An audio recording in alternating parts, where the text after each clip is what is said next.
कहाँ है वो नाशुक्री? 1 मिनट रुको मुबीना, हुआ क्या है? कहाँ है ये इंसिया? वॉशरूम में है। दरवाजा खोलो, मेरी बात सुन रही हो? बाहर निकलो अभी के अभी। क्या हो गया? जानते हैं इसने क्या किया है? इसने कहा उजान से शादी नहीं करनी और सबके सामने कदीर का हाथ पकड़कर उसके साथ चली गई। क्या? ये तो कह रही थी कि कदीर को पसंद नहीं करती। दरवाजा खोलो इंसिया, खोलो वरना तोड़ दूंगा इसे। दरवाजा खोलो इंसिया, दरवाजा, मैंने कहा दरवाजा खोलो। सुन रही हो इंसिया? मैं कह रही हूँ दरवाजा खोलो।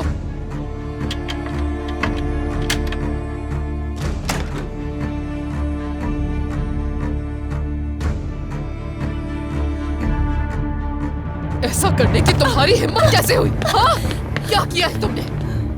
कौन करेगा तुमसे शादी? कौन देगा तुम्हारा साथ? बेवकूफ हो तुम, सब कुछ बर्बाद कर दिया तुमने। न तुमने अपने बारे में सोचा और ना ही हमारे बारे में। क्या तुम्हें इस बात का अंदाजा भी है कि मुझ पर क्या गुजर है यहाँ? मुझे मंजूर नहीं था, नहीं मंजूर था मुझे, तो मैंने मना कर दिया। इसमें क्या मसला है? मेरी जिंदगी, मेरा फैसला। अगर ऐसा ही था तो पहले क्यों नहीं बताया तुमने हमें? हाँ? अरे तुम तो क्रिकेट की तरह रंग बदलती जा रही हो। तुम्हारी वजह से मैंने अपनी बीवी पर हाथ उठाया। लानत हो तुम पर। आखिर तुम्हारे साथ मसला क्या है इंसिया? क्यों अपने नसीब को लात मार रही हो? औकात भूल गई है, ये तो कदीर के लायक भी नहीं। कदीर से भी रिश्ता तोड़ दिया है मैंने। क्या पागल करने का इरादा है मुझे? तो फिर उसका हाथ पकड़कर वहाँ से जाने की क्या जरूरत थी तुम्हें?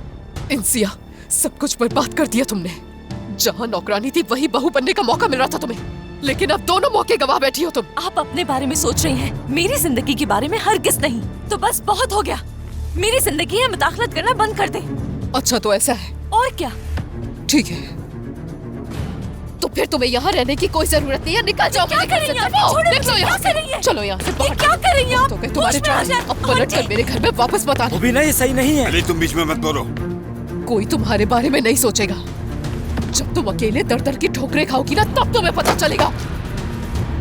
आंटी क्या हो गया आपको? ऐसा मत करें प्लीज। अब तो नाज भी तुम्हारी मदद नहीं करेगी, क्योंकि तुमने उसकी भी सबके सामने बेइज्जती की है। आंटी रात के इस पहर में कहाँ जाऊंगी? पहले इत्मीनान से मेरी बात सुन ले, पुरसुकून हो जाए। अंकल आप ही समझाएं। चिल्लाने की जरूरत नहीं है, कोई तुम्हारी आवाज नहीं सुन रहा, क्योंकि तुमने खुद सबको दूर किया है खुद से। नाज ने तुम्हारे लिए क्या कुछ नहीं किया, लेकिन अब उसके पास गई तो वो तुम्हारी जान ले लेगी। अपनी मर्जी से जीना चाहती थी ना, तो जाकर जियो अब तुम अपनी मर्जी से। आंटी, आंटी प्लीज ऐसा ना करें।